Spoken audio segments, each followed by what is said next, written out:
สวัสดีจ้า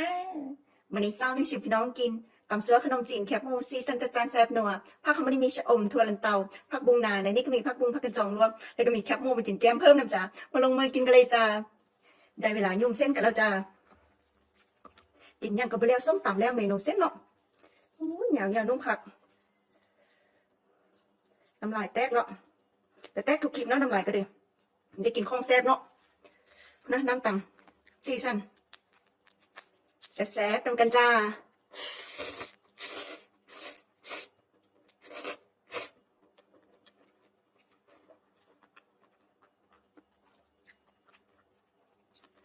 คำเดียวสวงวะ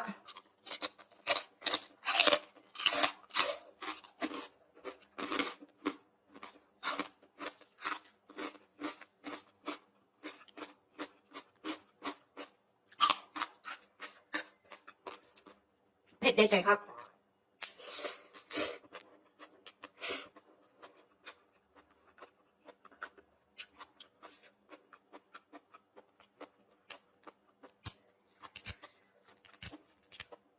ชะอมต้นไงอ้วกแข็งไหม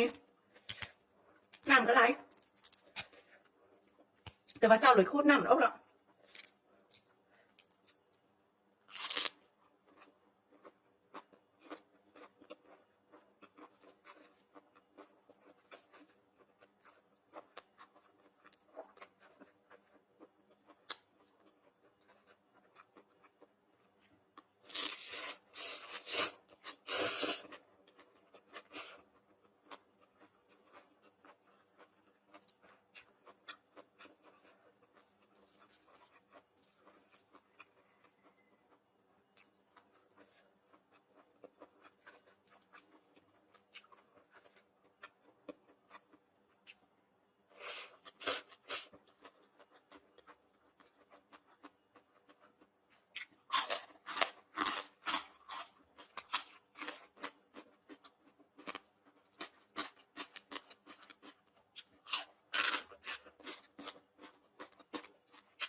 แคบหมูติดมันบ้านชาวเลยเอิ้นกากหมูด้วยจ้ะ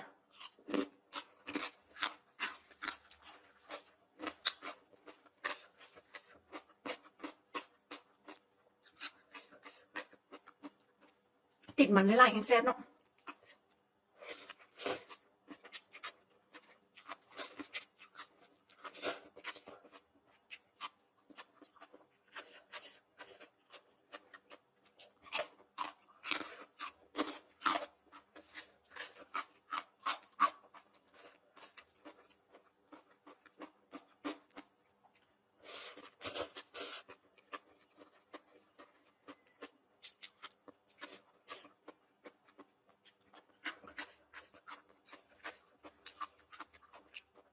เพื่อนหลังเตาบ้านแซ่บ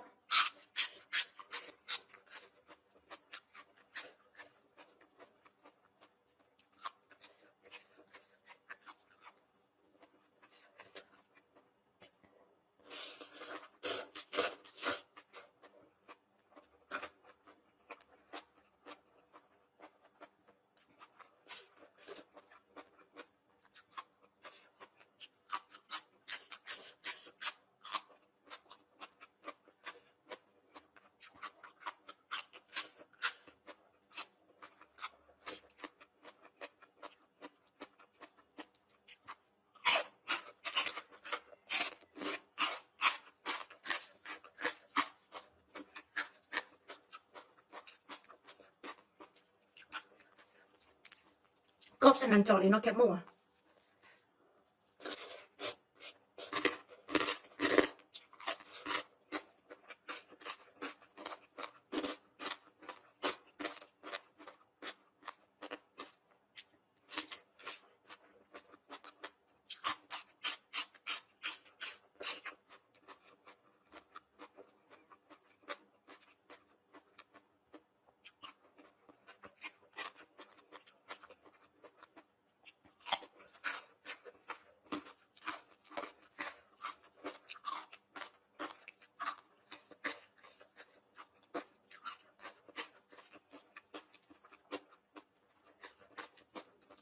อากาศร้อนๆได้กินเผ็ดๆก็ตาแจ้งดีเนาะจ้ะ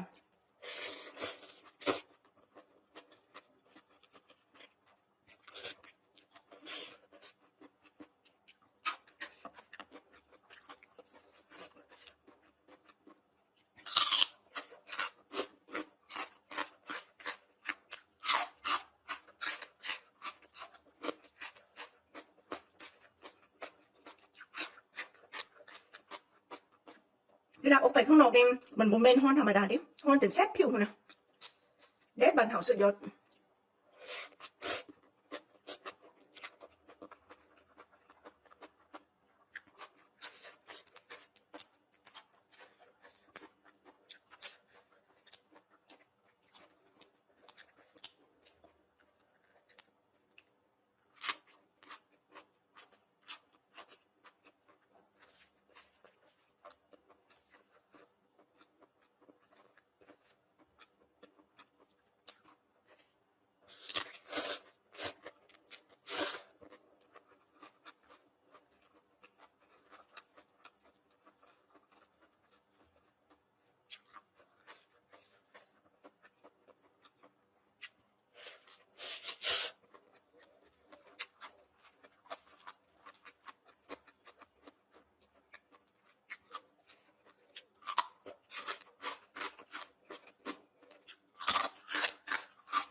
เมนูตำแล้วจ้ะกินทุกมื้อก็แซ่บทุกมื้อ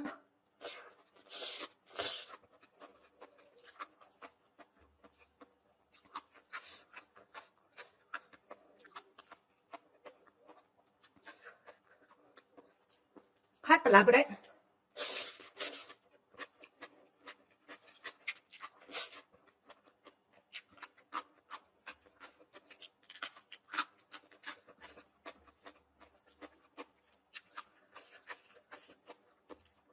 ปลาร้ามันอยู่ในไส้เลือดเนาะจ้ะขาดบ่ได้เด้คนอีสานบ้านเฮา